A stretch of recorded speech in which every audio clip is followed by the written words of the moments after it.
GM Farcaster and all the ships at sea. We are here for a special summit today. We're doing a virtual summit for the next hour and a half. We're going to have 3 panels. We'll be doing the same tomorrow. And this was the brainchild of Sahil. So Sahil, while I tweet this out and tell people we're live and cast it out and tell people we're live, tell everyone sort of why you came up with this idea, like what's the purpose behind it, and what we're hoping to accomplish here in these panels today. Morning, and thanks so much, Nownish Pro, for putting this together. There's all the hard work that you've put in, really, that I wanted to highlight, and we'll talk more about it through the next couple of days. But it's definitely not my brainchild. It is something that I had the opportunity and privilege to, help surface. We've been working with a lot of developers and community builders on Farcaster. And I think more specifically in the last 6 months, we've just gotten closer to all the folks who run channels on Farcaster. They're trying to build communities with channels. And I think we've heard a lot of their pain points. We've learned their excitement about how they want to leverage the social graph of Farcaster and all the building Legos really with channels, with frames, and how can they, run their communities here. So we wanted to use this as a platform for them to share their vision, their pain points, and really collaborate together. I think it is one of the, and we've all spent a lot of time on crypto Twitter, and Too much. I think in the last, too much time. And I think especially this week.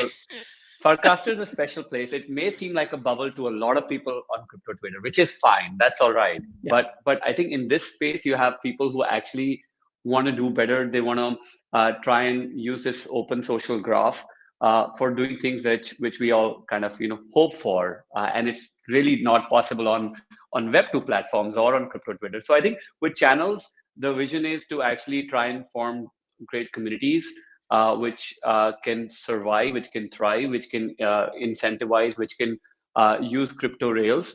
And there's a lot of exciting things that many channel mods are doing. So we thought, let's bring them together. Let's just do an exchange of ideas. Let's learn from each other, and let's see how we can set everyone up for success. And I think for us, from the OpenRank team, we've been, building a lot of infrastructure for Farcaster.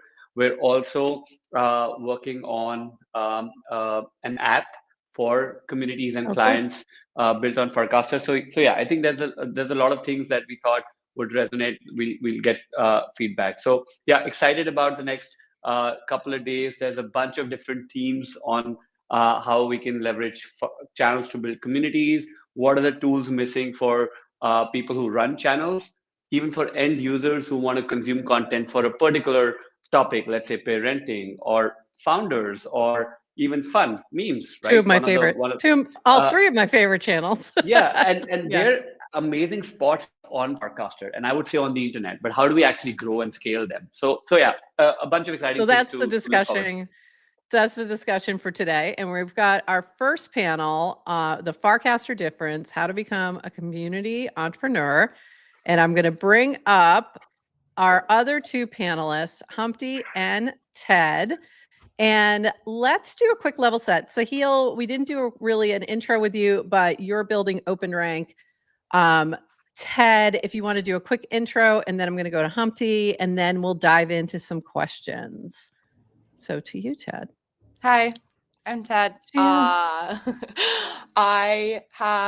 just joined the Farcaster team last week, Merkle team last week. But before that, I was an early power user and built and loved the Farcaster community, whether it was Club Ted or Farcaster Fridays or FarCon.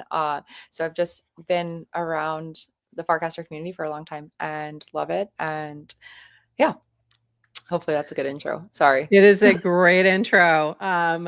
Community builder extraordinaire is your true title. Aww, let's be honest. That's the real title here. And then second to only maybe Humpty with Crypto Sapiens. So Humpty, can you give us a quick intro to your background and why you're here with us today? Hey everybody, thanks so much for having me on. Great to see so many friends. So, if you haven't heard of me, which is very likely, I'm Humpty. I am the creator of Crypto Unlikely. Sapiens. I've been in this space since about 2016, and throughout it all, it's always been about education. How can we get people onto crypto in ways that are meaningful? Uh, Working with them to try to make this whole very complex space a lot more accessible. Um, Recently, we've been pivoting Crypto Sapiens, or should I say, focusing Crypto Sapiens to talk to creators. We know that creators are doing a lot of the heavy lifting when it comes to crypto, and GM Farcaster is a great example of this in terms of helping us understand what's new and novel, what's important, how can we connect with others like us, how can we find our tribes through channels. So advocating for that on Farcaster.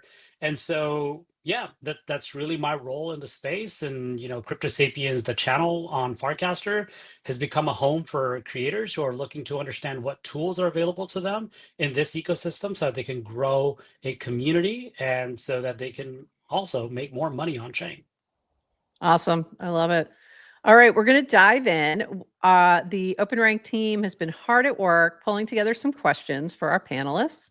And Ted, we have the first one going to you. In your experience on Warpcast, what is the vision behind channels and how can user interaction evolve this? And then second to that, what shifts are you seeing in how communities want to own and operate their channels? So first, sort of like, I think you can even speak to, you've been here a hot minute, FID 239. So you were here pre-channels, you were here when channels launched, you were here post-channels. Like, what do you see happening there and how can we make them better? Yeah. Let me also just preface this. This is like my personal opinions. Right. This is not reflective of the team. She's only been there for a week. Yeah. It's like, uh-oh. Don't want to get myself in trouble. Ted, we will assume this disclaimer is true for anything you say today, so don't worry. Yes, Okay, please keep that amazing. disclaimer Thank on you. there for let's not get her fired. Let's see. So when the network was smaller, when I first joined, it was like very easy to find people that you connected with or to find shared topics of interest and hobbies and discussions because it was small in nature. So it's like when you're at a party or like a dinner party, it's just like really easy to run into that. And then as the network grew, obviously that became more difficult. It's like trying to find a friend in like a huge concert venue, much harder. And so channels emerged as personally, like I think a great way to like a great discoverability mechanism is like, okay, like let me find people who are talking about food, or like let me go find content about books, let me go find content about the Super Bowl or NBA playoffs. There was a lot of different ways. And so I found it as a discoverability mechanism. And I think that's where I found it and liked it was, oh, I can discover other people who are casting about this. It's less ephemeral and more once something's in a channel, it can stay there. And so if I didn't see it in my timeline, then I might be able to go there and find new content. And I think as last year, we experienced like massive growth and influx and spam. And then these kind of open channels made it like where it used to be high signal to noise ratio, that kind of got warped. And so where they ended up transitioning to was like, okay, these are for communities. They're less so like these open interest topics. They're not hashtags, like they should be specifically for communities. And I think that was a great transition for people who are here and existing and like know how to use them. I think where there's still a lot of work that can be done is like, how do people discover them? Like, how do you actually utilize them best? Is it actually like now because people aren't using them as much or they're just putting stuff into the home feed? Like, how does somebody who's new and wants to learn about the creator experience know to go to Crypto Sapiens, or somebody who's doing media know to go to kind of like on-chain media? And I don't know if we've necessarily like cracked that yet. And I think some of like the permission levels and whatnot hasn't necessarily been there. So I think we're still figuring it out, but that's like my like love story with channels is like, oh, I found this as like a way to meet more people, which like as somebody who loves community, that serves an amazing purpose. How I would navigate and find and discover and visit them today, I don't know if we've optimized that within the Warpcast client, but I do know that there's people who love channels. for that purpose. So me being one of them. I love channels. And I will say that I think there's so many different use cases too. And for me, like the ephemeral channels are really helpful for what you're talking about, discoverability. So for example, the Super Bowl channel, like people that I normally interact with may not be interacting with the Super Bowl and may not care. So I want to find those people who are watching this thing that I'm watching, and then we can interact. So that made it very easy to do that.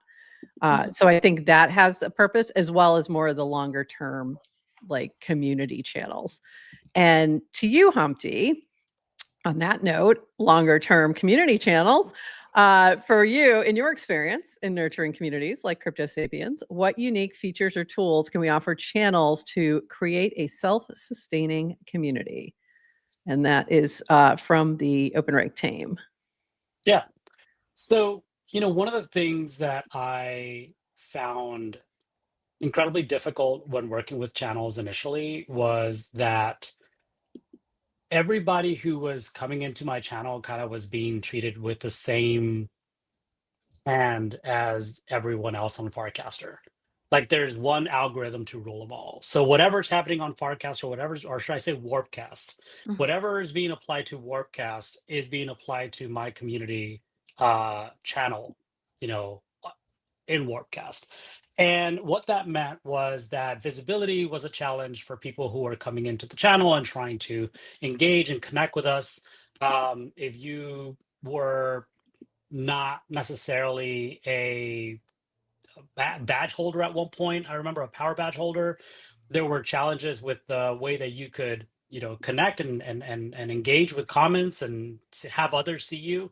So when I started seeing like these moderator bots that allowed me to segment or shelter my community from the Warpcast algorithm, to me, I found that to be incredibly powerful. One, it reduced a lot of the administrative overhead for channel owners, but also it allowed me to set a set of rules for people could follow, and they could understand very easily what are some of the things that we'd like for them to be casting into those channels. Kira just kind of superpowered that idea. They're and even more recently with what they've done with dynamic leaderboards, I think to me this is a really good way to surface people who are contributing regardless of their activity outside of my channel on Warpcast altogether. And I think this is really powerful because as we talk about new people coming into Farcaster, which anyone who I meet who's in the crypto space, I always encourage them to come onto Farcaster.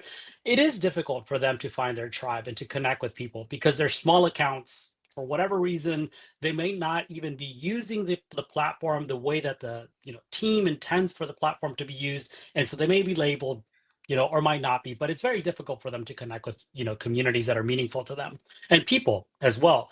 And so when they come into the Crypto Sapiens channel that is moderated by Kira, that also has a channel token, they're able to not just be seen, but they're also able to be rewarded by our channel for their participation. And if for some reason the Warpcast algorithm believes that my recast, my comment is valuable, then if they're contributing or adding value to my community, if I recast or comment to what they're sharing in my channel, if that can help them grow within the network as a whole, I think that's super powerful. And so that's how I believe like channels play a very important role on Farcaster and Warpcast specifically, and how tools like Kira can help to enhance the experience, especially for new users.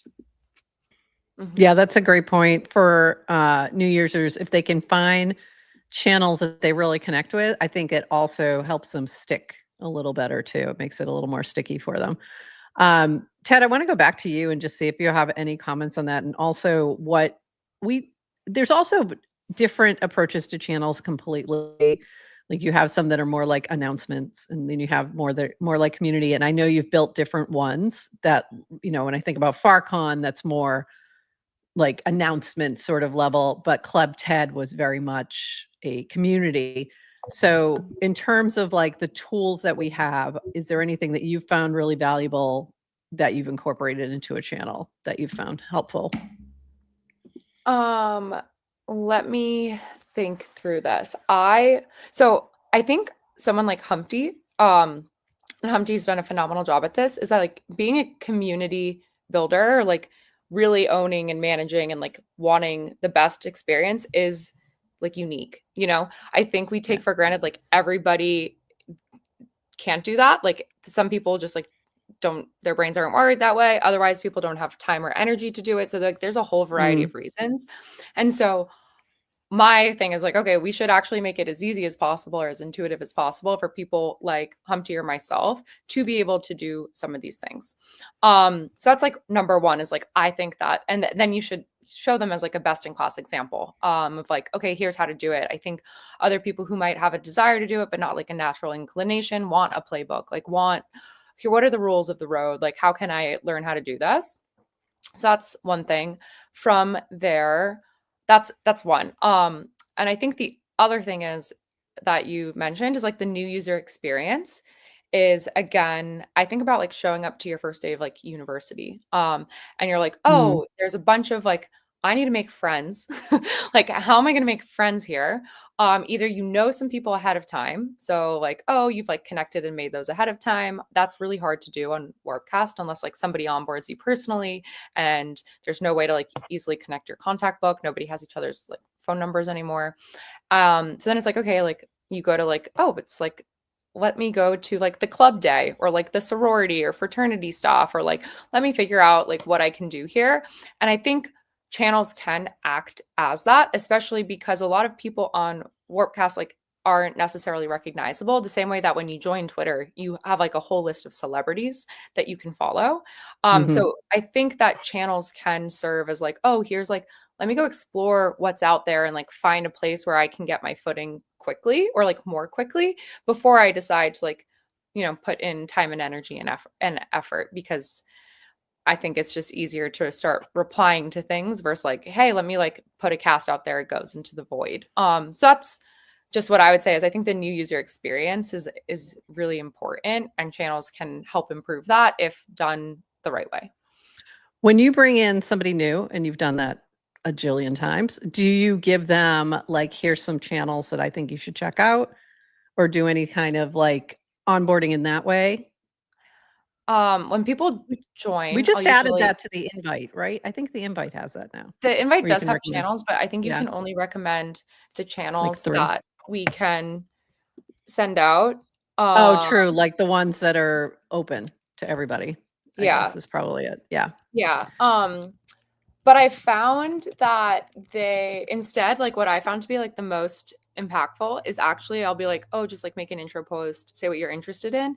And then I just CC, like I'll reply with like CCing the people that I think are like would be interesting for them to follow. Only because it's hard for me to stay up to date on all the channels. Right. And so, Right.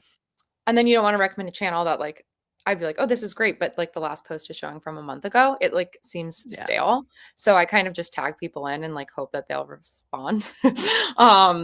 But that's at least what I've done to date. And I think that's a product of like again, channels not being like the perfect UX or like the ideal UX. True. And Humpty, you were nodding your head, so I'm guessing that maybe you do some introing of channels to folks you bring Yeah. in? Absolutely. Yeah. I mean, He's I like, think, yeah, of course. The first thing I think do as is do the advocates, Crypto Sapiens channel. I mean, technically, when like for example, I'm hosting an of event course. at ETH Denver and it's focused on on-chain creators. The first thing I'm going to ask them to do is to join Farcaster and connect with the Crypto Sapiens community because we keep the conversation going there, Yeah. right? I'm an advocate for Farcaster, right? As an advocate for Farcaster, I need to make sure their experience is a pleasant one. And in order to do that, I can't just throw them into the void and have them cast and nobody engage and then potentially be marked as spam. That'd be horrible. They would churn, and I don't think anybody wants that. Certainly, I don't want to be advocating for something where people are going to have a bad experience. So, as an advocate for Farcaster, I'm also a steward. I bring them into the Crypto Sapiens channel. I have rituals where they can participate in conversations. So it's like I think there's like 3 different rituals per week where they can comment. And So I'll just to be engage with clear, that. rituals are not like some kind of goat sacrifice. This is the rituals that are built into channels where you can set a prompt that'll go out automatically. So just for those who may not know, I don't want them to think you're doing some kind of weird animal sacrifice. Yeah, I mean, I do use humankind candles all over my house, so some might think that I have a ritual going on now. It does smell very beautiful in here. They already think we're a cult, Humpty. We don't want to make it worse. It's okay. We're the nice kind. Anyways, that's what I do. Like, I bring them into the channel and I have the conversation there and I nurture that relationship. And as their own audience grows, as they find their tribe outside of Crypto Sapiens, they're more successful and better for it. But yeah, that's absolutely do recommend channels. And if there are other channels that I would recommend, I would definitely connect them, similar to what Ted said, to those individuals. One thing I thought about as Ted was talking about, and I believe actually you kind of kicked that off in terms of like these new set of channels that people can start with.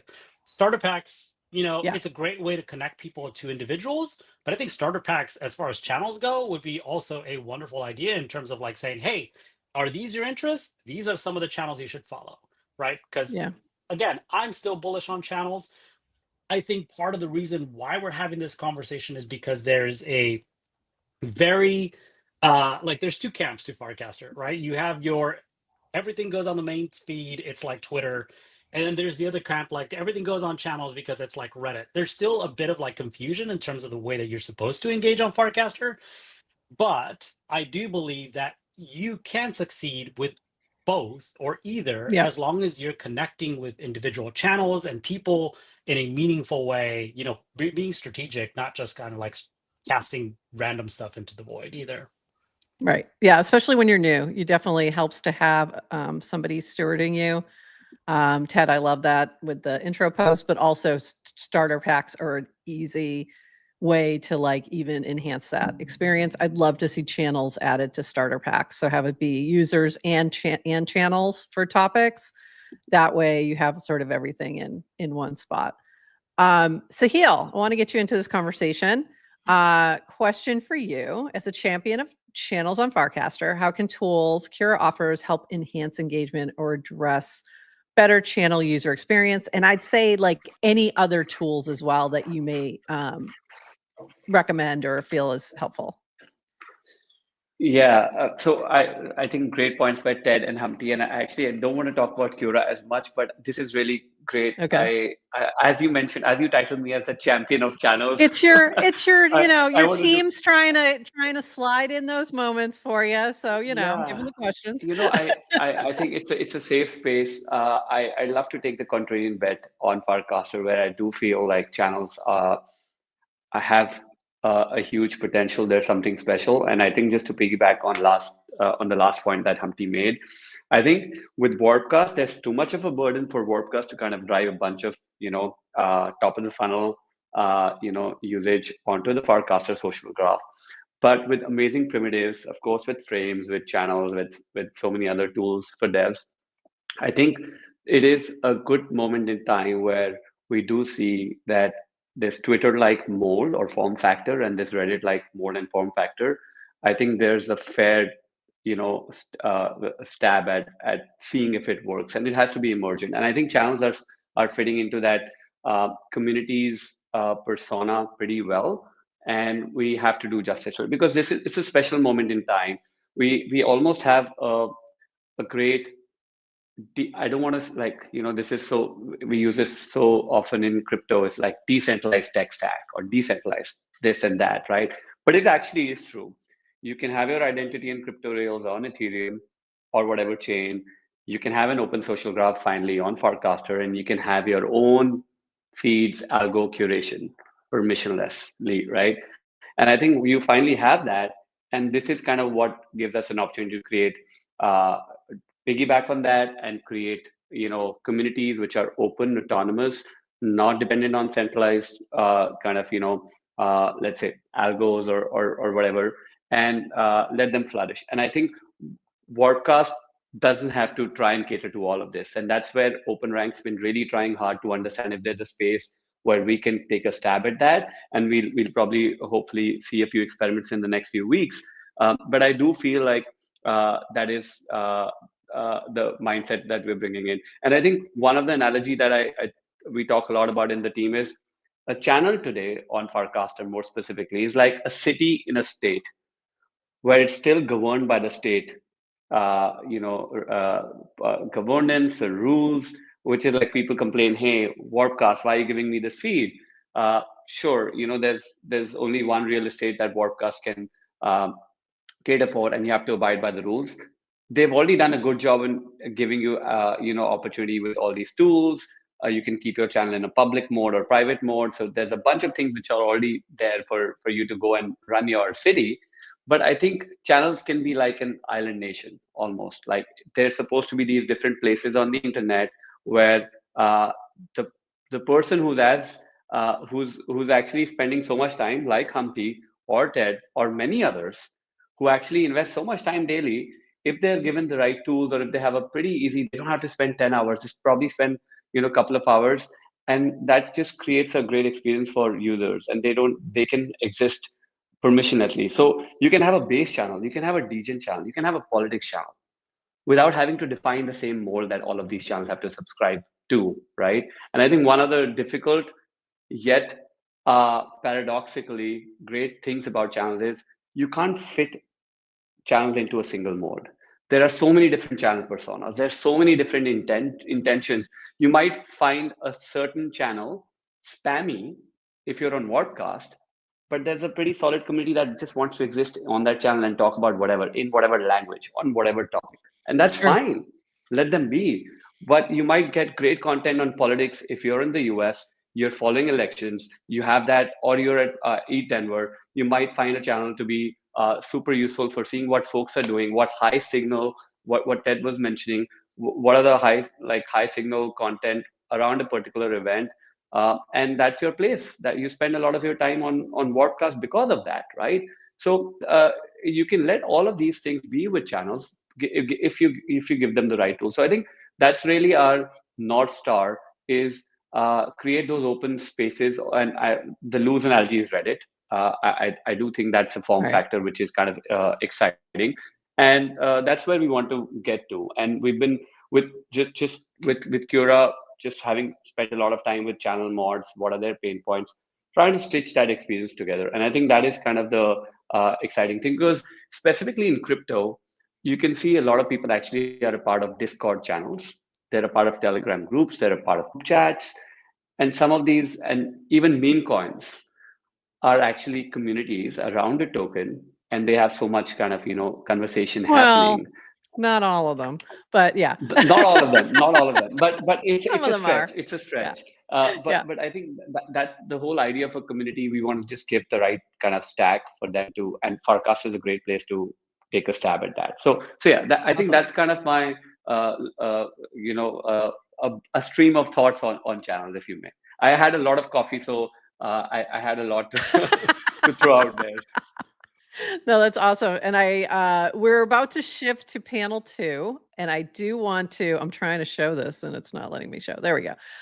This is a question for Ted. How do we cultivate more community builders on Farcaster? Besides tooling, what else do we need to do? And this is probably a great question for you, but also like thinking in terms of growth of the network itself too, in general. So yeah, what do you think, Ted? That's a great question. And I think that's part of what I'm looking to do as part of the team. And so I think it starts with like chatting with GM Farcaster community, Crypto Sapiens community, and like understanding what their pain points are and how we can improve that experience, which I don't know if we've has put time and effort into before. I also think to just like celebrating them and like using them as an example is helpful. I think there's a lot that it goes a long way to just be like, wow, I see what you're doing and it's amazing, and let us know how we can help and support. And so shifting into that. But if I had a good answer for it, I would tell you, but not there. Well, come back to me in like 2 weeks. Perfect. Yeah. I mean, we should give you at least a minute on the job before we expect results. This has been awesome. This has been panel 1. We are going to shift gears and move to panel 2. So we're going to reset, but thank you all 3. Bye, Ted. Thank you so much.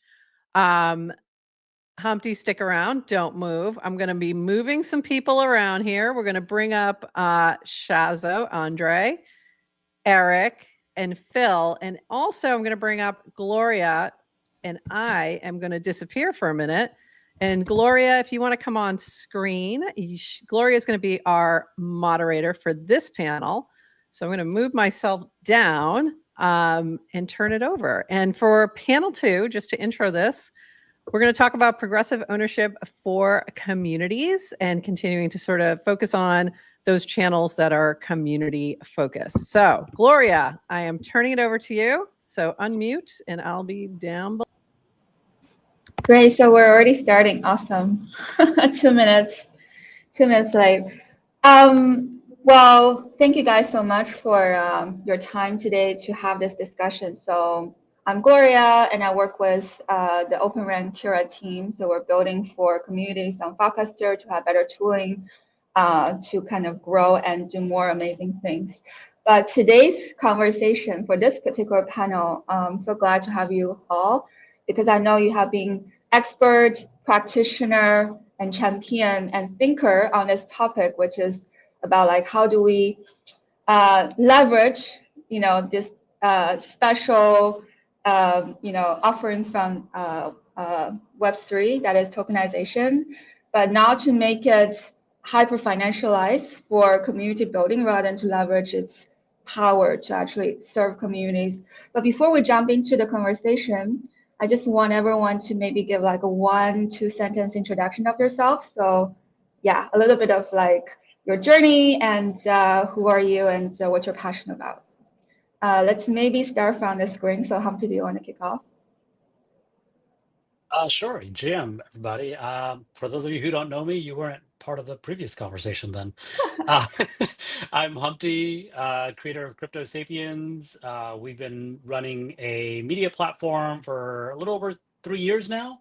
Started as a podcast, continued to evolve as an incubator for creators, and is now a community focused on creators to help them come on chain meaningfully and grow their audience and make more money through the distributions that we have here. And Farcaster is one of the tools that we use in our tech stack to be able to help creators do that. So excited to be here.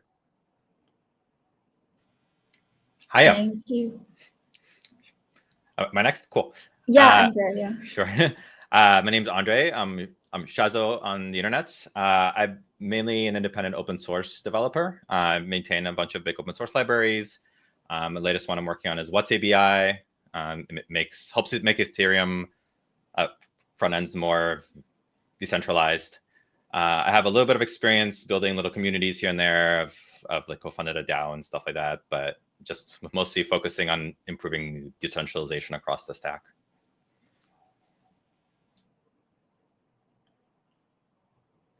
Cool, I can go now. I'm Eric. It's nice to be on here. Been on Farcaster since early 2023. Know a lot of you guys from the feed. I guess you consider me more of a user, like, a creator, someone that's new to, putting my work on chain, and also building community on Farcaster itself. Background is more in the traditional financial space, been in crypto since 2017. And yeah, really just looking to bring artists together on Farcaster to help grow the protocol overall. Awesome. So I guess I'm up. Hi, nice to see you again, Gloria. My name's Phil. I have been on Farcaster since maybe 2021. I think I ran into Dan in Venice, where I was living at the time, and we were starting Bright Moments. I spend a lot of my time these days helping artists put work on chain and get paid for it. awesome. I think you guys are too humble. You guys probably are the trendsetter, the thought leader on Farcaster. Also, the first question, basically, I want to kind of dig out some of your insights and experiences. What have you been observing the experiments on utilizing tokenization for building communities? Do you have any examples you find novel or interesting you want to share? Anybody? Yeah, I can kind of jump in. I think one of the things, Gloria, I know we've had a couple calls with JC, the guy that I've been helping. He runs the Nature channel. I also talk with Inceptionally from I Took a Photo and some of the other bigger creator channels. And one of the things that I notice first and foremost on Farcaster is it's highly participatory. Like a lot of people, view it more, I think, as an economy. There's a lot of incentive alignment on there, and it's very different from communities elsewhere on the internet, where it's obviously a lot of PvP in other social media. And so obviously I'm biased, but I think that that type of incentive alignment that we've seen so far with things like what Phil's building, obviously Humpty and OpenRank in general, putting tokens, aligning tokens with communities. I think we're really early on to that. One of the few experiments that I did just a few months ago was trying to see, with the photography community specifically on Farcaster, if we could align a token with putting work out, because obviously art in general is more individual focused at the start. And could we take something like themes with the Nature channel, for example, and really align artists in a way where we can also have a token that is these two things are working together, to grow as a community, and be rewarded for the value that artists bring. So ran an experiment with Touchgrass, used Coinbase galleries, and it was interesting. I think that what you guys are doing, obviously at Kira, there's gonna continue to be ways that we haven't thought about. I mean, it started with Degen, Moxie, obviously what Phil's doing with AMP, and a lot of other incentive alignment to make sure that artists who are contributing are being rewarded for those contributions. And what we see, last thing, is like a lot of the photographers that I've met on Farcaster, some of them have upwards of 200, even upwards of 500,000 followers over on Instagram, but they spend a lot of time on Farcaster because those incentives are aligned. So maybe they're only getting 20 likes or 50 likes on Farcaster, but they're still spending more time there because it's directly benefiting them in a way that they're not getting on other social media. So anyway, those are just some brief thoughts. Yeah, go ahead, Andre. Yeah, I just wanted to throw in another lens in here. I really love that most people here are working kind of creator-centric ecosystems, whereas I'm one of the 9 moderators of the Ethereum channel, and it's a very different experience. Here, we don't really, it's kind of like more of a overflow sink for everything in many ways. A lot of people want to spam the channel. A lot of people want to like reach the audience that we didn't really earn. We just kind of given by default, some like 300,000 as we were the default channel for a long time. So it's kind of a different challenge. There's different kind of groups of these communities. For example, the news communities, the like politics communities, they're not so much creator centric. They're just more kind of like people need to get some stuff out, and this is where they go. It's kind of interesting to see the kind of creator centric tooling and how the needs are different. Just wanted to kind of throw that out there. So the question was about tokens and their role with communities on Farcaster. Yeah. Do you see any interesting experiments or novel takes on this so far?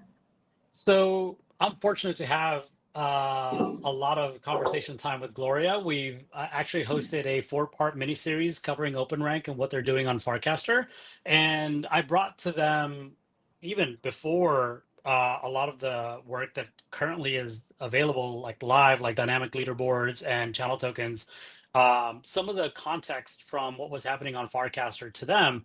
And some of the experiments that I think most of us, if not all of us here, are very familiar with are DGen, as it launched as a token that was built around a community, right? A DGen channel, which it was able to reward people from that community initially through an airdrop, really for doing not much, but over time it has evolved into a much more sophisticated reward mechanism for people who are creating valuable content. Again, who makes that determination? The person giving that tip. There is no central authority saying this is valuable content, and that is a very powerful way of rewarding people as a mechanism for engaging and incentivizing people for that type of activity that you find valuable on an open social graph like Farcaster. I think we've continued to see these experiments grow over time. Like Ham, I think for anybody in the Farcaster community, this is another example of how these token incentives can grow as you think about like DeFi as a way to extend the value of the token itself beyond as a token incentive to reward individuals. There's a very complex system. Deployer obviously is a very intelligent person in the way that they have thought out the different ways that the token can be used and staked and reward people over time. Moxie was another good example of that. Obviously, I think a little divisive because people were maybe spammed at one point for the creator tokens that were available, the channel tokens I believe that were also, or fan tokens as they cover everything, the gamut of individuals and channels. But it was just, again, another way of trying to create a system around rewards. And obviously now biased here, but one of the early channel token projects, Crypto Sapiens, we really don't have to do anything. We worked with OpenRank to create a system by which the algorithm, based on the engagement an individual has in our channel, is automatically rewarded with this channel token. So again, it's a way to further decentralize the way that we reward individuals and the way that we can build communities in a decentralized way as well on Farcaster through this open social graph that we've been gifted. Thanks, Amti. Phil, do you have a contrarian view or you agree with some of these points? I think a lot of good points. To be honest, I don't know. I haven't seen anything recently that's been super interesting to me. A lot of the stuff seems really complicated, and I don't have a ton of time to dig in. I wish I had more time. Ownership is really tricky. In a lot of places where people are, it's not totally legal to do it in a way that we wanted to, and hopefully that'll change soon. But to me, that's what I'm really excited about. Hopefully we can change some rules and regulations to make ownership actually possible, because I think that's going to be the big unlock. Yeah. Well, thank you all. I want to kind of like just double click on some of the common points you all mentioned. It seems like if we can figure out some mechanisms to align contribution with rewards, we can potentially eliminate this problem that we've seen in the space that's basically any kind of rewards just attracts bots and mercenaries and basically farmers, and you kind of collude, the original purpose of having this reward system. So is it something that we can learn from some other early tokens like Bitcoin or Ethereum when they're building really long time on the left side of the curve rather than like having it quickly pumped and then dumped? Is that something that we need to also tweak when we think about like aligning timing, aligning contribution when we reward people? I'm going to start with Andre. Yeah. I think a good example, Gloria, is even in, we could go all the way back to Bitcoin and ETH and obviously strong community alignment. I'm sure Andre will have some key talking points on Ethereum itself. I'll just speak briefly on one that we see in Farcaster itself with the higher community. I think that they've done an incredible job with bringing unique talent together in the artist space and align around a meme. And I get, like that, meme culture might be a little dicey right now, especially from Solana, but like I think that when you bring together talent in a way and have people create art that's aligned with a meme and then own the token on top of it. Like I got, I'm sure many of us in here got the higher airdrop as well last year. And, anyone can participate. I think they call it, just like Martin says it all the time. It's like, there is no leadership. There is no direction. It's just anyone can contribute to the higher community. Anyone can, create art that's higher aligned. Anyone can own the token, and it just creates this like permissionless brand,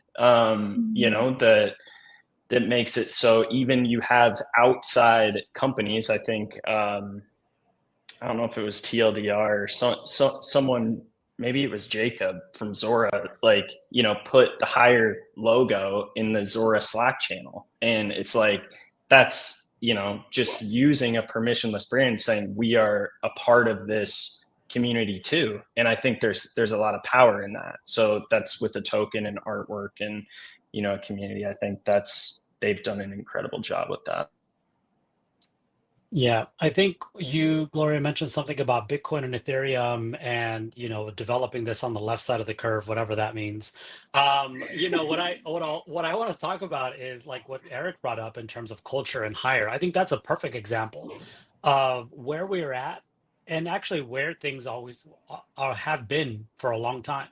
Bitcoin, as much as it is an important technological artifact, whether you think of it as something that should be used as a transactional asset or something as a store of value, there was a cultural shift in what Bitcoin represented. And for anybody who bought Bitcoin, maybe not everybody, but for many, including myself, it was an alignment to those values of what Bitcoin represented and the future that I wanted to see in the world. And when I bought Ethereum, sadly not early enough, but later after I was in the crypto space for some time, it was also a signal for the cultural revolution of what it represented, of building on blockchain in a decentralized manner, right? So as these tokens have continued to evolve and represent different things, at the end of the day, there's a very strong cultural signal that they each hold. And I think the ones that have outlasted much of what's happening on Pump.Fun and Solana are the ones that are establishing some cultural significance and a movement that can bring people together to act and to unite and do so together. So I think that's worthy of kind of like recognizing, and both from a historical perspective, but also with what's happening with crypto coins today. That's a really good point. Andre, Phil, any thoughts? Yeah, I mean, again, I'm going to throw in a little different perspective just to kind of introduce Spice entropy it to the up. conversation. Exactly. Yes. I agree with both of you. These are amazing kind of bootstrapping mechanisms. And if we even look back at Bitcoin and Ethereum, we have these incentive structures to how do we reward people? How do we earn these things? Bitcoin, you do mining proof of work. Ethereum, you stake. Both of them, when taken to an extreme, was actually bad. So like Bitcoin, when it was running up half a decade ago, there was a lot of narrative how it's like boiling the oceans because it's using so much electricity, and arguably it, like yes and no. Like on the one hand, electricity shouldn't be that as big of a deal, but on the other hand, it was obviously not being very efficient. And same thing with Ethereum with proof of stake. We created a very specific curve. We don't want too many validators, because what happens when we have too many validators, the network gets overloaded. The like peer-to-peer network, it gets more expensive to be a validator. So we want some amount of decentralization. So when I'm thinking of these kinds of meme coins and these kinds of community coins, these seem to be these amazing tools for bootstrapping, kind of getting started. I wonder if anyone has given a lot of thought for what do we do after we hit that, when we have like a billion more users? How is that going to look different? Phil, you're in a position to answer that question. Yeah, I don't know if I have much to add. I think these guys covered it really well. I think you can't really control when the adoption will happen. You just sort of have to keep your head down and build and be able to survive the drawdowns, because that's a natural part of crypto. So it's hard. Yeah, it's really interesting. Like the conversation kind of like almost helped with segmenting like two kinds of problems. One is if you could use tokenization to actually bootstrap communities and build a subculture. And that seems to be really successful in crypto in general. And meme coin is one of these latest representation. Even you can argue Ethereum and Bitcoin actually did that as well as a sustaining subculture. But at the same time, you also want to reward true contributors and not to dilute the community in a sort of like more sustainable way. And projects that can basically achieve the balance seem to do really well in the space. But decoding their secret recipe is probably the most important thing for us. Humpty. Yeah, to the point of what Andre said in terms of what happens when you have a billion users, you got to recognize that as Ethereum enthusiasts, users, we have many interests. So a billion of us on Ethereum doesn't mean that a billion of us will be actively doing things that maybe the foundation thinks is important for us to do. There are subcultures within subcultures, right? And I think one of the best examples of this, and I know Noun's professor would be happy to hear this, are nouns. Nouns do this in terms of like establishing who they are and what audience should be attracted to them, and then they reward or fund subcultures within that organization so that that meme is propagated across a variety of groups who have different interests but are still aligned and have a shared vision. So I think with Ethereum, just because I came and I wanted to signal that I believed in building with decentralized rails, doesn't mean that that's where my interests end. Beyond that, there are interests in, like I said, nounish values. There are interests in creators and working with on-chain media. And because of that, I navigate the gamut of platforms that are available on Ethereum, including Base. I use, platforms like Pods and Hypersub, which are much further downstream from Ethereum. So I think what happens when you have a billion users on Ethereum, well, first of all, you ensure that everyone who's actively contributing to the Ethereum ecosystem, like Base, like Hypersub, like Farcaster, are successful because a lot of them are going to be going to all of these different platforms to find their communities, to build those communities, and to find success themselves. Yeah, I just want to quickly respond. That's a really awesome point. I really love nouns because they've harnessed this thing as kind of something that makes positive externalities the more it gets bigger, and I think that's amazing. I'm more thinking of Degen and Moxie, and when I say a billion users, I don't mean a billion humans necessarily. I mean like a billion AI agents that have learned really, really well how to like farm the Degens and the Moxies. What do we do then? But yeah, if the more we can build these kinds of tokens that have good externalities, no matter how big they get, I think that's super important.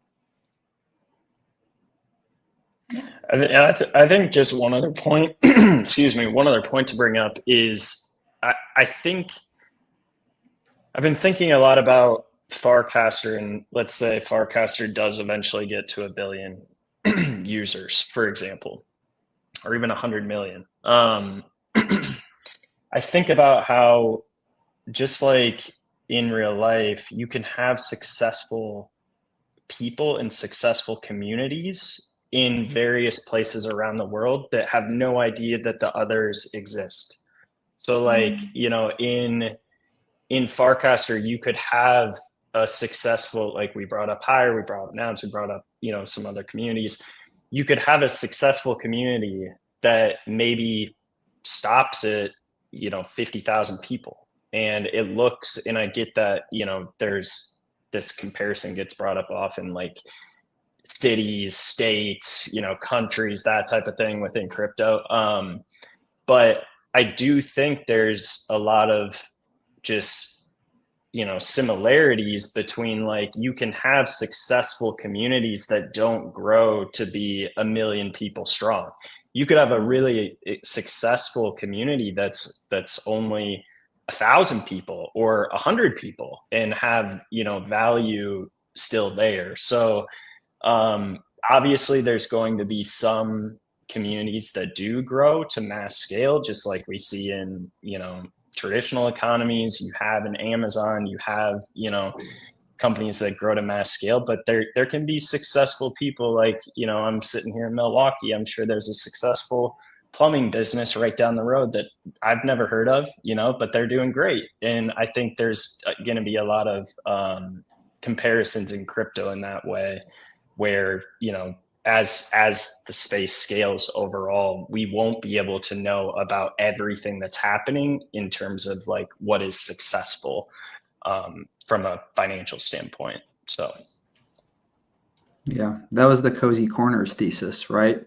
I remember that being the big topic at FarCon last May. And we saw this with some of like the general interest channels that got really big. They just weren't that interesting. I mean, it's sort of like food is such a broad topic. It's actually pretty hard to have a group of people organized around food. But these smaller, more niche channels tend to be the ones that have a lot more fervent supporters. And you can be fooled by the top line number, like, hey, it has 150,000 followers. But there might be a community of 1,500 people that's way more active and has a much stronger alignment between the community members inside of them. That's been my big takeaway from the, channels, and especially running something like books, which is just right at the edge of being too big of a category almost. Readers are a little bit weird, and so sort of like we tend to accept other people, but yeah, it's pretty hard to have that big of a group and find common interests. That's such an interesting point. So we need communities of all sizes, but not necessarily every size need to have a token to coordinate and build a community around. So maybe the size also has something to do with that. I think we're about to finish, but I want everyone to maybe give one suggestion or one hot take you have for community entrepreneurs who are trying to build communities and potentially utilizing tokenization. What will be your one suggestion or hot take?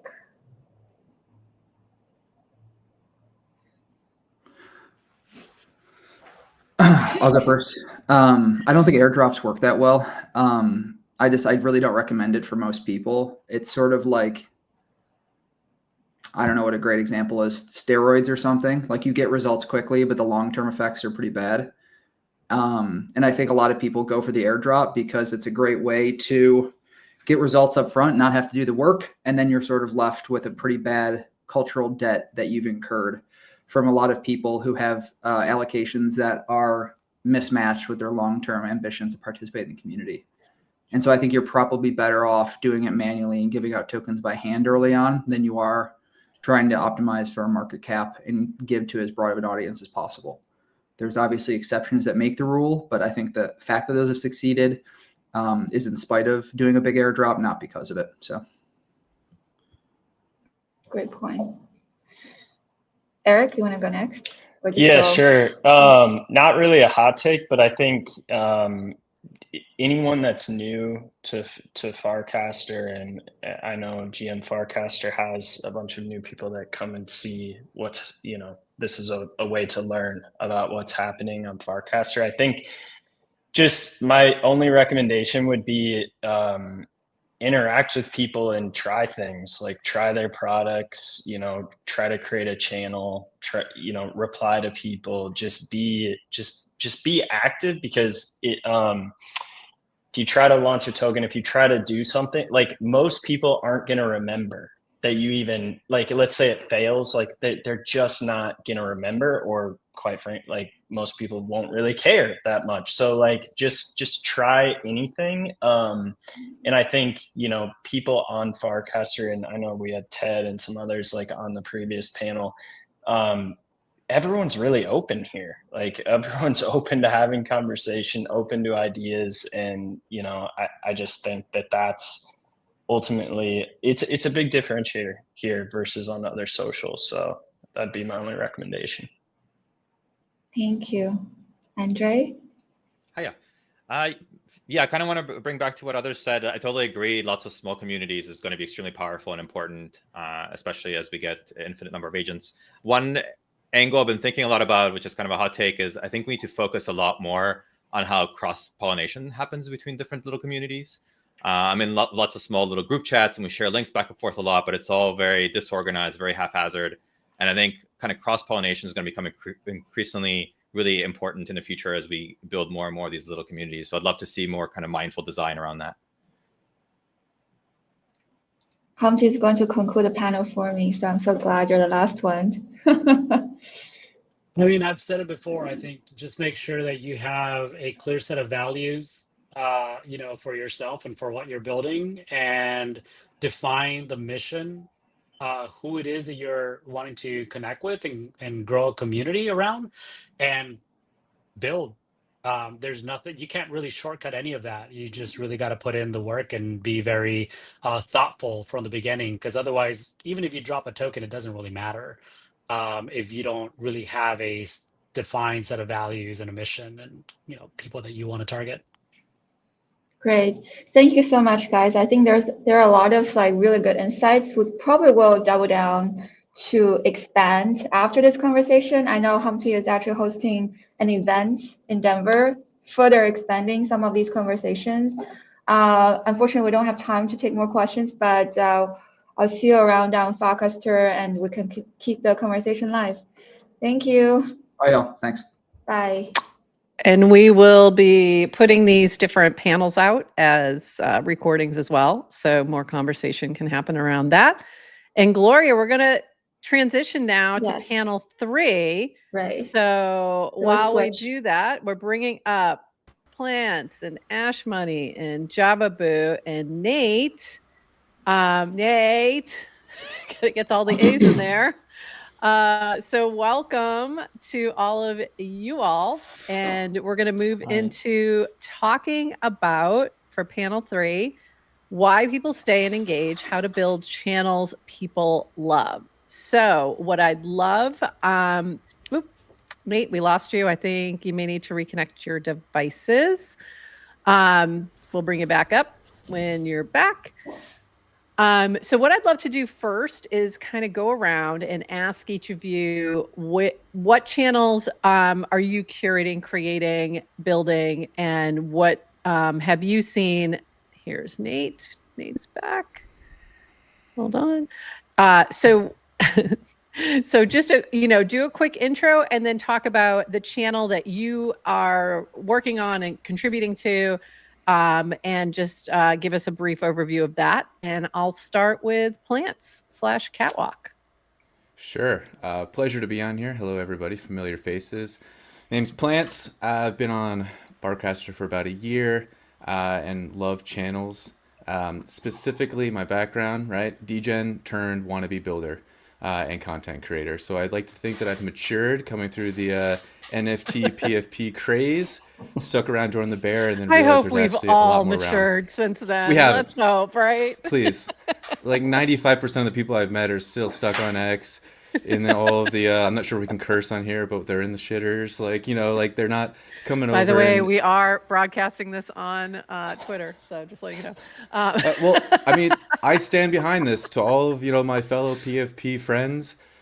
This is where consumer crypto is happening. And an example of it, right, to bring it full circle, is channels. And so for myself, I'm building Catwalk. It's a very different take than a lot of people on here. I went extremely niche, like as niche as possible, because I felt somewhat overwhelmed with all the possibilities when you join the app. And so I figured, let me learn my space by getting as niche as possible on my content. And maybe there's a couple other creators out there. So I use Catwalk as a breeding ground to try all the fun buttons, and has since turned into a community of random cat lovers who take their cats on walks around the world. So super niche, super different. I wasn't sure if it was going to be people who take cats on a leash for a walk, or if it was you're just really into fashion and you just strut all the time. You're too sexy for this catwalk. I wasn't sure. Could have gone either way. Yeah, the Google searches that I've been seeing if it pops up anywhere aren't very promising. But no, if you look at any of my videos, we live stream our walks. I am not one for fashion. I am brutal there. You could have been surprising. It could have been a surprise. You never know. But I love that. So how are you finding in terms of how do people are finding you? It's just from posting, and then all of a sudden they're like, I also have a cat and I like to walk them on a leash. I love that. It's I think it's just being so unique and different and being unapologetically authentic. There's people on here that aren't cat people at all, but they'll see another post and think of us. and they'll tag me, and then I'll bring that person into the community. And again, because it is so niche driven, my issues are different than nature or I took a photo, where people are going there for farming. Now, we do have some of that because we'll talk about incentives. I've used my personal tipping stuff to get better content, build habits, etc. But I mean, my issues are different there. I just need quality content with people following the rules. And that's where Cura comes in and some of their tools to try and get on topic, right? Yeah, that's my issue. Keep it on the topic. I love that. Ash Money, let me go to you, and if you can do a quick intro and talk about which channels you're involved in building. Awesome. Thanks for having me. I've been on Farcaster, I think, for about 2 years now. And the channel that I'm working on is called Football, or Soccer for the Americans. Oh, boy. That was quite a sensitive topic when we started fighting the channel. words. Do you realize that's one of our lightning round questions, right? When we do interviews for the first time with somebody on GM Farcaster, we just say soccer or football. And their answer is always telling if they're American or not. It's really funny. So we definitely call it Football, and that's the name of the channel as well. So it's just a space for people to kind of chat with other football fans, share any news, or mostly it's making fun of each other, to be honest, a lot of the time. So after a result, usually we see a lot of people posting like after the game ends. And it's just a fun space where we kind of talk about football in general, and also different clubs that we support. And yeah, it's been going, I think, for about a year now, and it's just kind of been going from strength to strength. We've looked at adding a token through Cura. We haven't quite found the right model yet, so we decided to not go ahead with the token launch. But we have also issued rewards through Cura. So every month we issue rewards. The first month we issued Degen. Second month we did Moxie, and I think we're probably going to do higher next month. So just kind of rotating through the different Farcaster ecosystem tokens. But yeah, that's the channel. It's been growing well. We're quite strict with who can join the channel. So at the moment, you need to get an invite. We previously allowed anyone to join, and it was just chaos. And then there were just people in there. There were these people in there with their American football and ruined the whole thing. I get it. Chaos. But yeah, that's football. You can check it out and let us know what you think. Thanks. Nate, to you now. What channels are you building, developing, involved with? Too many channels. The most recent channels I've been involved in is the Loom and Luminous. So inspired by the Luminous token that Ethernet launched. So initially I felt the need to spin off a side channel called Luminous, separate from Loom, just that you could talk about the token, whatever. But Luminous is like building at the intersection of AI and on-chain communities. And then from there, we've also like created other small, like tiny channels around building, like Loom Protocol, where we're talking about and trying to build some agentic infrastructure. And then another one that's just kind of starting, LIT, the Luminous Institute of Technology, that we'll see how that one goes. So there's a lot of things. I'm trying things. The Luminous Institute of Technology. I kind of love that. That's lit. It's lit. Yeah. It just is. It's lit. I love it. Jababoo, let me go to you. What channels are you, give us a quick little intro. What channels are you creating, working on, modding, etc.? Yeah, so I'm spending the vast majority of my time modding and then curating politics. It's mostly United States politics, but ever so often doing God's work. Yeah, ever so often Lord help you. Posts on there.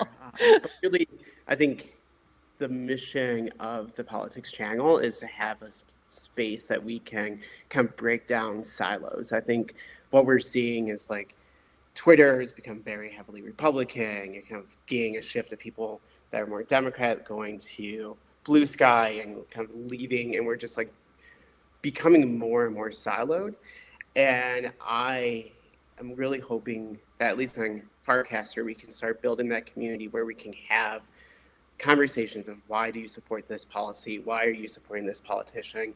I don't support them for X reason. And even if you can't find that common ground, can find the humanity behind all of that. I'm actually pretty new to the crypto space. I came in at like the tail end of 2020 with all the NFTs, so I bought all your bags. Thank you. We have more if you'd like. Yeah, yeah, I'll just keep buying. But came to the space. I'm actually a former lobbyist and have been working in politics for a while. And I just thought it would be really valuable to have a space where we can actually have conversations about politics and not just kind of go into those hateful comments back and forth. Like interesting and thoughtful conversation about politics. Yeah. Yeah. As opposed to just yelling at each other about politics. Yeah. I love it. And then we've been doing monthly rewards as well. I have a leaderboard, so at the end of every month we have a tipped Politicos group that it's about 25 of the top casters get all of my Degen tips for the next month. And then we also have a NFT that we give out weekly, recognizing kind of members that are upholding the values that we're trying to promote. I got one of those one week. I guess so I have a background in politics and I'm also an attorney. And I basically turned off all my politics stuff for like a few years. And I just slowly tiptoed back in a few months ago. So because I was other platforms were just too toxic to have any kind of just intelligent conversation. So it's been nice to have that. I'm still trying to manage it so I don't go overboard. And but that was a really nice reward and recognition that I wasn't even aware of. And I was like, oh, this is really cool. Thank you. Thank you for that. That was very nice. So that is a perfect segue. And a couple of you have mentioned some rewards and things you're doing to sort of encourage and reward your good community members. So this is one of the questions from the team. Community retention is tough. In your experience, what makes people stay engaged in a channel long term? And it says apart from usual rounds of meme coins, but I'd say both things, like any kind of rewards that you're building in, but also what else do you find is useful? Humpty mentioned on the first panel that he uses rituals in his channel. So things like that. And I'll go back to plants/catwalk to kind of start us off, and then we'll circle through. Sure. Catwalk being a niche channel, I think we have unique issues or problems or solutions for this one. And so for us specifically, the best way to have meaningful conversations is to spend the extra time to put a meaningful comment. We're talking about walking cats. This is more like a spectacle people come to our channel to watch. It's like a reality TV show or a train wreck, right? This isn't coming here to show off your own literally opinions. might turn into my new favorite channel. I mean, people don't know anything about it, right? And so the way I look at this, it's entertainment. Amazing.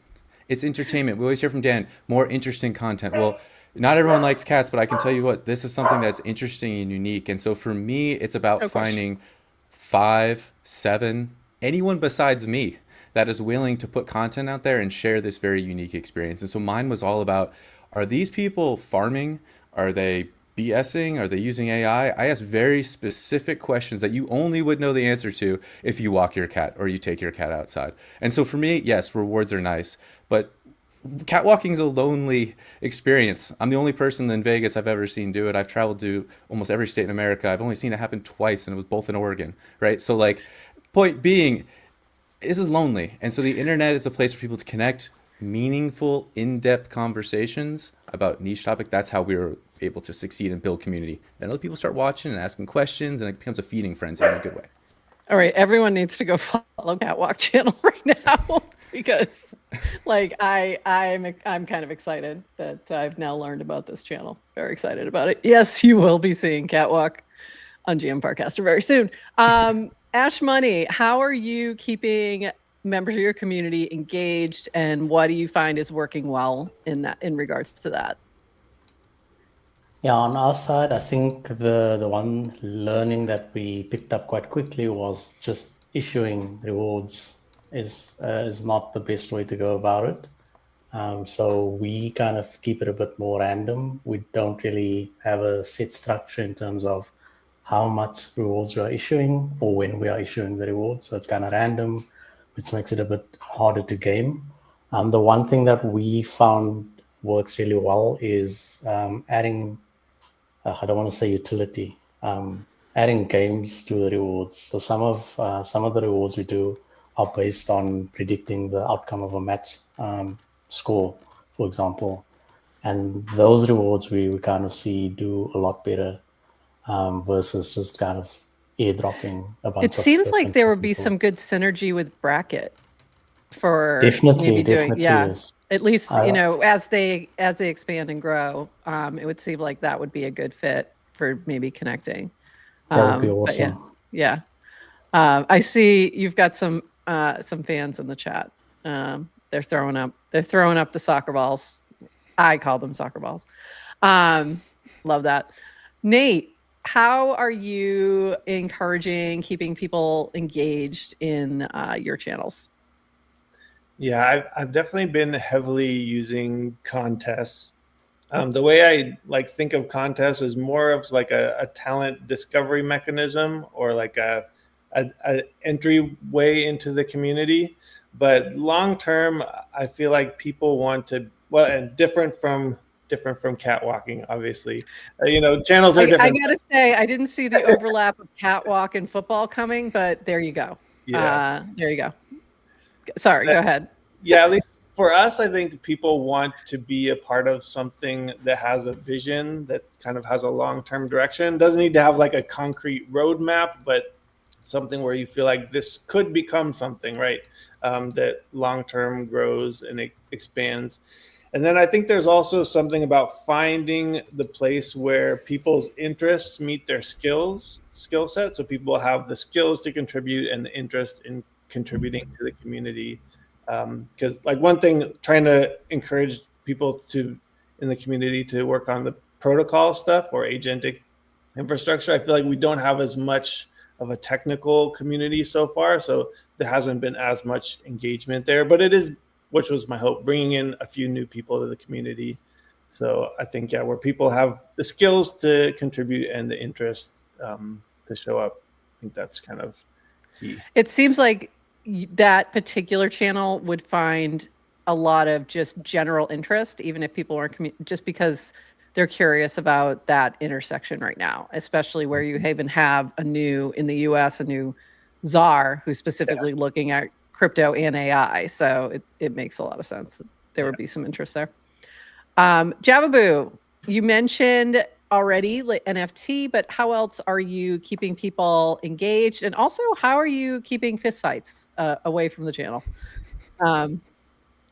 Just curious. So I'll speak first about the NFT. So this is something that's relatively new. We've been doing it for months, but we launched a Politicos NFT.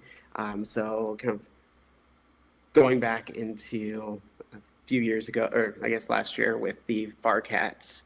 It's just cats dressed up as politicians.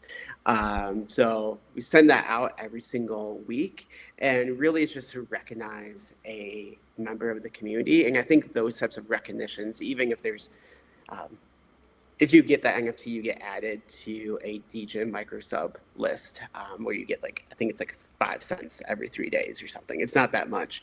But I was seeing that just kind of the personal recognition. I pinned that to the kind of main chat. Everyone kind of welcomes them into the family, and just kind of recognizing people, I think, has driven that community and had more buy-in overall.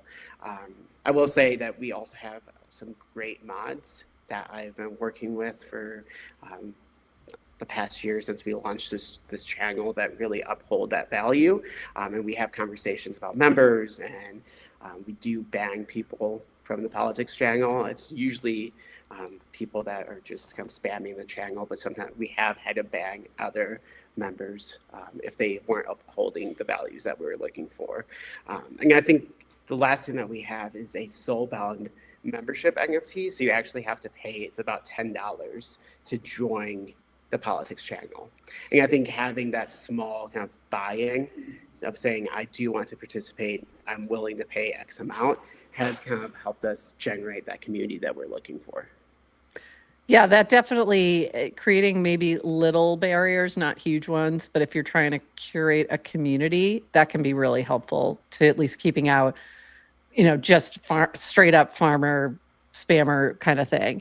By the way, yeah, the cat AI bot cats dressed up in Politico suits playing football. There we go. I mean, somebody build. I wanted to double click on something you said about recognition, because I think that I don't want to overlook that, because I think that's more important than people realize, that a lot of times it's not something monetary or tangible. It's more just the recognition of, oh, hey, you see me and appreciate what I'm contributing here can be really important. And we've seen that with when we shout out people for GM Farcaster. We thought people were going to, like, we weren't sure how people were going to take that. Like if they were, feeling like it was spammy or what, but overall, like we never have anybody, like everyone's really appreciative of it when we just shout them out and just say, hey, we showed your cast on our show today. And they're like, wow, they just feel good that they've been seen. So I like that, idea of just even shouting out your community members. We do the same thing with those who are in our chat every day.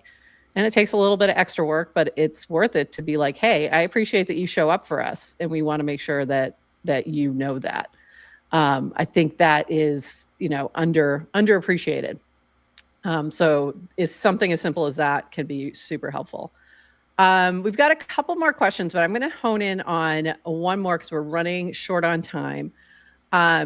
What in your experience can make a channel feel more like home rather than just another feed? So I guess that kind of relates to what we just talked about. It's like, how do you get people coming back every day to sort of contribute to that channel?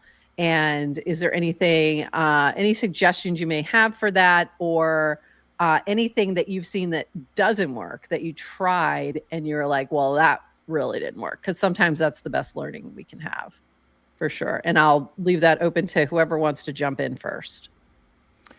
I'll jump in first here. For me, it's about, remember, people are sharing basically part of their family members, right? So they're exposing, they're opening up their heart, they're sharing something they love. And so the most important thing, at least from my experience, is remembering a detail about either the cat's name, where they're from, if it reminds you of another person. Oh, you're also from Iran. We have a bunch of people from Iran in our community. Here's some other people, right? Just introducing each other. That was really big, because you're basically saying, hey, like, I think this other person's community would enjoy this. It's just connecting two other strangers, and I'm the intermediary.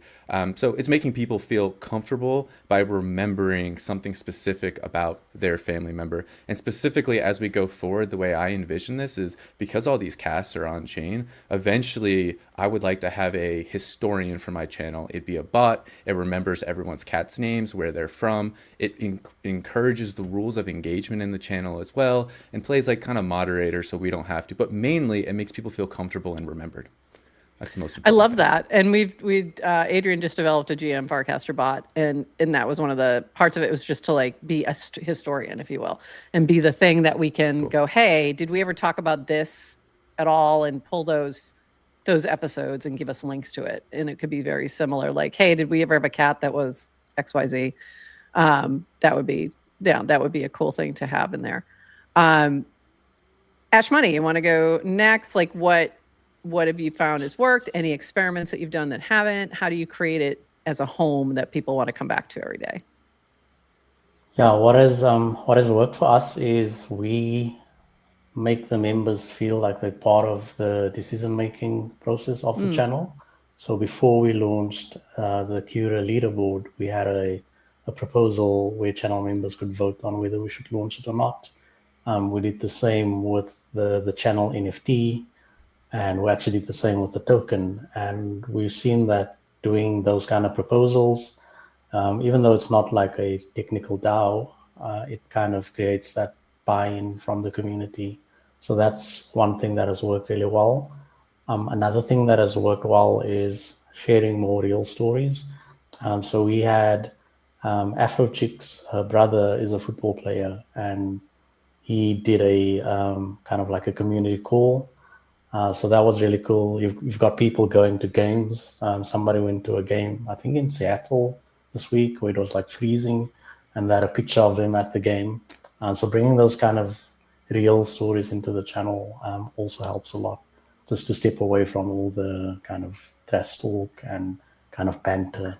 So yeah, those two things would be my. I think you kind of mentioned the AMA, and that to me is a great way to building like these little mini events in your channel, and it can be as simple as an AMA that's happening in your channel. It could be all text, it can be video, whatever.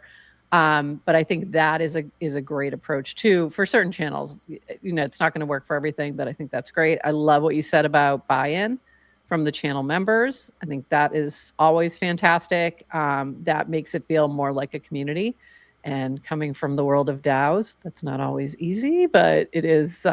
It's definitely a great way to do. And we have a lot of tools that are already built into Farcaster, and frames and things like that. You can use Ponder as something as simple as that, or there's other, I think it's, is it VocDoc, something like that, that has like a voting tool.